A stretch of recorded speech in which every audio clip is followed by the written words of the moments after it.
Hello and welcome to Ani's Short Stories. I hope you enjoy this story. I'm going to try and upload a new story each day. The Stolen Shadow. The town of Shadowbrook lay cradled in a valley where the sun seemed to hesitate, casting reluctant shadows over its cobblestone streets. It was a place of quiet charm, where secrets lingered like the silhouettes pinned to Victor's shade studio walls, dark, precise, and impossible to overlook. Holly Arnold stepped off the train, her boots tapping a steady rhythm against the platform. At 25, she was Shadowbrook's youngest detective and its first female one. Whispers followed her like a breeze, but Holly paid them no mind. She had a wit sharper than the blades Victor once wielded, and she was here to prove it. The crime scene. The call came at dawn. Victor Shade, the town's cherished silhouette artist, had been found dead, stabbed through the heart with his own scissors. By the time Holly arrived, a crowd had gathered outside his ivy-draped studio. She pushed past them, her badge a glint of authority in the morning light. Inside, chaos reigned. Silhouettes lined the walls, profiles of townsfolk frozen in black paper. Victor lay sprawled on the floor, his eyes wide and unseeing. The scissors jutted from his chest, their silver blades now a dull red. Holly crouched beside him, her gloved hands hovering over the scene. Whoever did this, she muttered, knew exactly where to strike. Papers littered the floor, a chair lay toppled, and a half-finished silhouette sat pinned to the workbench. Holly studied a figure with a distinctive hat and a scar on its face, its edges sharp but incomplete. A clue, perhaps. She tucked the thought away. Huh? Officer Daniels, a barrel-chested man with a bristling mustache, stepped forward. Mrs. Selina Gray found him. She had an appointment. I'll talk to her. Mrs. Gray sat in her parlor, a handkerchief crumpled in her hands.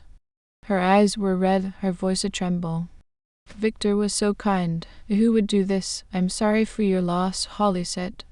What happened when you arrived? I came at 9. I wanted a silhouette of my late husband. When I walked in, I saw him, like that. I screamed and ran for help. Anything unusual? Anyone nearby? No, but Victor had been odd lately, nervous. He said something about a shadow from the past haunting him. There's shadow from the past. He didn't explain, he just seemed scared.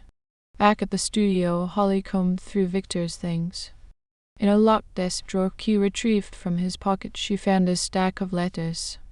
Each was signed with a single L, the words dripping with menace. You can't hide forever. I know what you did, and I'll make you pay. Who was Eld? No postmarks, no addresses. Hand-delivered then. Holly's mind raced. She glanced at the half-finished silhouette again, the scarred man in the hat. Was he Eld? She slipped it into an evidence bag. Digging deeper. Shadowbrook's library smelled of dust and old paper. Mr. Thompson, the town historian, peered over his glasses as Holly approached. I need to know about the old mill fire, 10 years back. Nasty business. The mill burned and Leonard Black, Victor's partner from the city, was hurt. Rumors said Victor caused it, but there was no proof anyone else involved. A boy, Timothy Lane, saw it happen, ran for help. That's all I recall. And Leonard Black, gone after the fire. No one seen him since. Timothy Lane, now 22, worked at the bakery, his apron dusted with flour. He twitched when Holly mentioned the fire. I don't remember much. I was a kid, but you saw something. Something you kept quiet, he fidgeted. I saw 2 men arguing, Victor and Leonard, but there was a third, tall, with a hat and a scar on his face. Who was he? I didn't know him. I was too scared to tell. At the station, Holly pinned the silhouette to the wall. The scarred figure stared back, matching Timothy's description. She asked around town, and the innkeeper's words stopped her cold. Sounds like Edward Finch, businessman, wears a hat, has a scarf from a childhood mishap. Edward Finch, a pillar of Shadowbrook. Could he be involved? Holly headed to his office. The confrontation. Edward's office gleamed with wealth-polished wood, fine art. He smiled thinly. Detective, what's this about? Victor Shade's murder, Holly said. You knew him. Everyone did. He was talented. You ever commissioned his work? A few times. Nothing recent. What about the mill fire, Victor Leonard, and the third man, Edward flinched. I don't know what you mean. I think you do. I have a meeting, excuse me. Holly wasn't fooled. Records showed Edward moved to Shadowbrook with Victor, both from the same city. Too neat. She returned to the studio, searching deeper. In a hidden desk compartment, she found a journal. One entry leaped out. The guilt is eating me. Edward and I set the fire for insurance money, but Leonard found out.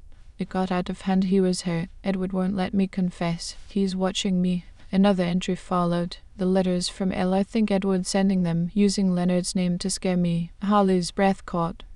Edward killed Victor to bury the truth and faked the letters as a ruse. The trap.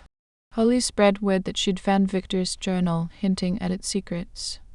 That night, she waited in the station shadows. A creak, a rustle. Edward crept in, prying open the evidence locker. He reached for the journal. Holly stepped out, gun steady. Edward paled. Detective at eye, you set the fire with Victor. But when he wanted to confess, you killed him. It was an accident, the fire. Then Victor got weak. I had to stop him. Edward's arrest shocked Shadowbrook. Holly stood in Victor's studio one last time, surrounded by his silhouettes, each a frozen moment, a shadow of truth. She took the scarred figure's portrait, a reminder of the darkness she'd pierced. Outside, the sun shone bright. Holly had cut through the shadows with her wit, and in a town where secrets lingered, that was victory enough. Thank you for listening. I hope you enjoyed this story. Please don't forget to like, and even better, like and subscribe. Thank you very much, and I hope you have had or have a great day.